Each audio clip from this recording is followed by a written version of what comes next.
¿Alguna vez te has preguntado qué hay realmente dentro de tu móvil? No me refiero al cristal o a los chips, sino a esos materiales mágicos que hacen que tu pantalla brille y tu batería aguante. Estamos en plena era tecnológica, pero nuestra civilización no se sostiene sobre ideas abstractas, sino sobre una lista muy específica de elementos químicos llamados tierras raras. Cuando vemos la noticia sobre la rivalidad entre China, Estados Unidos o Europa, solemos pensar en ideologías o fronteras. Pero la verdad es que todo eso es absolutamente ruido. La pelea real, la que nadie explica bien, es por los cimientos físicos de nuestra tecnología. Estos elementos, escondidos en la corteza terrestre, son el nuevo petróleo del siglo XXI.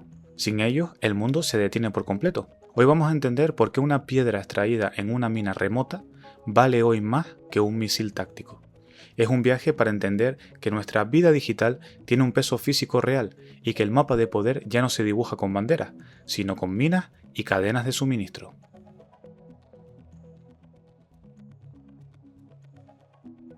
Imagina, por ejemplo, que quieres cocinar el plato más caro del mundo, pero el ingrediente principal es tan raro que quien lo controla decide quién come y quién no. Eso son las tierras raras. No es que no existan, es que están dispersas. Extraerlas es un infierno logístico y ambiental. Durante décadas, el mundo industrializado no le prestó atención, era más barato comprarlo fuera. Pero de repente despertamos y nos damos cuenta de que todo lo que nos hace modernos, desde los coches eléctricos hasta los aviones de combate, depende de materiales que mayoritariamente se procesan en un solo lugar, China. Este es el gran tablero actual. No es una lucha por tierras de cultivo, es una lucha por los átomos que forman nuestra realidad. El control de estos materiales ha dado a ciertos países una herramienta de presión política que no existía en el siglo XX. Si tú controlas el material, puedes estrangular la capacidad de tu rival a fabricar. El que tiene el silicio, el neodimio o el disprosio tiene el mando a distancia del mundo.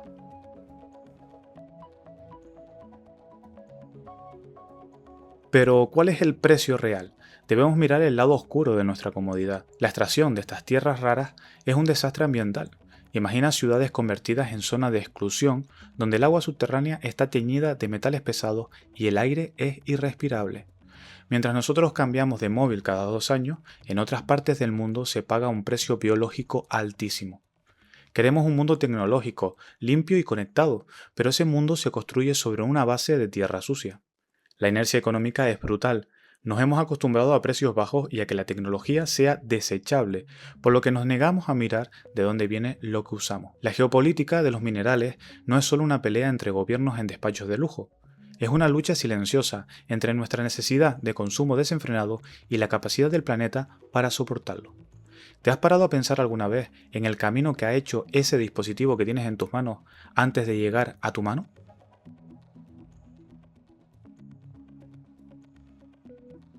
Lo que muchos líderes han aprendido a las malas es que tener tecnología propia no sirve de nada si no tienes acceso a la materia prima. Es como tener un Ferrari en el garaje pero sin gasolina. Los países que creían ser dueños de su destino se han despertado descubriendo que son rehenes de proveedores que pueden cortar el grifo cuando ellos quieran. Esta es la razón de ser de los nuevos tratados comerciales y del esfuerzo desesperado de Occidente por abrir minas propias. Pero abrir una mina tarda una década y la gente no quiere vivir al lado de una zona tóxica. Así que estamos en un callejón sin salida. Queremos tecnología, pero no queremos el proceso sucio que eso conlleva. Esa tensión dicta las nuevas alianzas. Los países ya no se unen solo por valores, se unen por cadenas de suministro. Es una diplomacia de materias primas que ha sustituido a la de las ideas. Estamos volviendo a un esquema casi imperial. Quien posee la materia prima posee el derecho a decir cómo se reparte el progreso.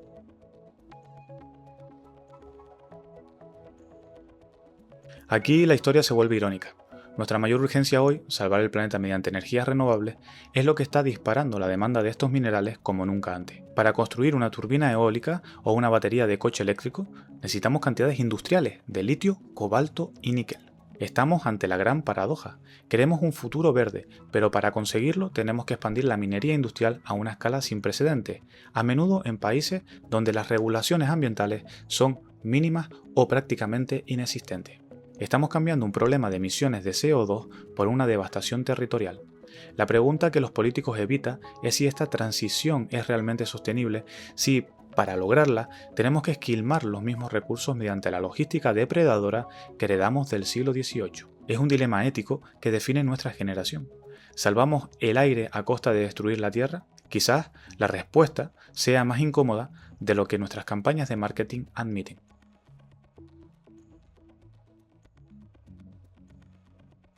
Más allá de las cifras de exportación y las estrategias de los gobiernos, existe una realidad humana que raramente aparece en los balances económicos. Detrás de cada gramo de cobalto que permite que tu coche eléctrico arranque, hay una historia de comunidades desplazadas y trabajadores que operan en condiciones que la mayoría de nosotros no soportaríamos ni 10 minutos. En lugares como el Congo o ciertas regiones del sudeste asiático, la fiebre por los minerales críticos ha creado un lejano oeste, donde los derechos laborales son papel mojado y la seguridad es inexistente. Estamos construyendo el futuro sobre los hombros de personas que no verán ni un ápice de ese progreso que nosotros llamamos avanzado. ¿Es justo que nuestro derecho a tener una tecnología cada vez más eficiente pase por normalizar la explotación extrema en otros lugares? La tecnología tiene un rostro, aunque las empresas se esfuercen por ocultarlo detrás de logotipos limpios y publicidad minimalista. Si queremos ser realmente modernos, el primer paso debería ser reconocer que la ética no puede terminar donde empiezan las fronteras de nuestro país.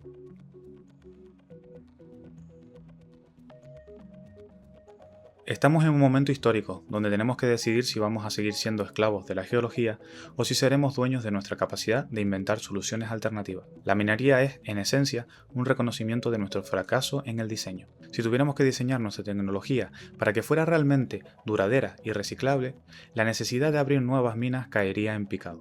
Sin embargo, nos han convencido de que la escasez es natural, cuando en muchos casos es una escasez inducida por la forma en que el mercado decide qué productos merecen ser fabricados y cuáles no. Estamos ante una encrucijada de diseño. Podemos seguir siendo una civilización que cava y tira, o podemos empezar a ser una que entiende y preserva. La inercia del sistema nos empuja a seguir escarbando cada vez más profundo, como si la Tierra fuera un pozo sin fondo, pero la historia nos ha enseñado demasiadas veces que cuando una sociedad agota su base material, el colapso no llega de golpe, sino a través de una lenta degradación de todo lo que lo hace funcionar.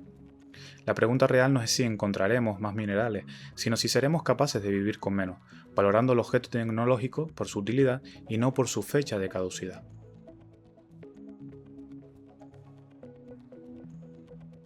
Finalmente, debemos hacernos una pregunta incómoda. ¿Hacia qué tipo de sociedad vamos si permitimos que la energía y la tecnología dependan de unos pocos yacimientos geográficos? Estamos viendo nacer un nuevo tipo de feudalismo. En la Edad Media, el señor feudal controlaba la tierra que daba el trigo. Hoy, el señor tecnológico controla la mina que da el cobalto.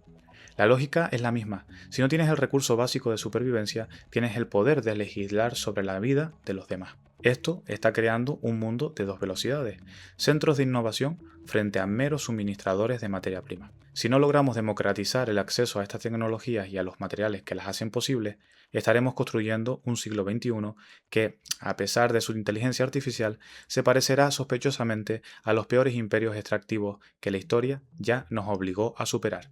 El futuro no será lo que imaginamos en las películas de ciencia ficción, será el resultado de cómo decidamos gestionar este reparto de recursos en la próxima década.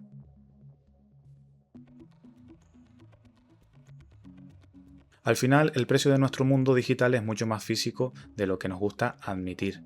La próxima vez que mires tu móvil, recuerda que detrás de ese brillo hay una red de minas, barcos y alianzas que funcionan como un reloj. Esta es la conversación que el siglo XXI nos ha traído a la puerta. ¿Cómo podemos ser modernos sin destruir lo que nos sostiene? Entender que nuestra tecnología no es una nube inmaterial, sino un sistema basado en piedras y tierra, nos ayuda a ver el mundo con los pies en la tierra. Si te ha interesado esta forma de desenterrar las raíces de nuestra actualidad, suscríbete. Vamos a seguir analizando cómo los puntos que parecen estar sueltos en el mapa de las noticias están todos unidos por un hilo invisible. ¿Qué otra cosa que veas en tu día a día te hace pensar de dónde sale esto? Cuéntamelo en los comentarios y lo intentaremos desvelar juntos. Nos vemos en el próximo vídeo, porque esta historia, lejos de acabar, es la que definirá cómo viviremos en este planeta. La historia de tu tecnología acaba de empezar y es mucho más real de lo que imaginabas. Hasta pronto.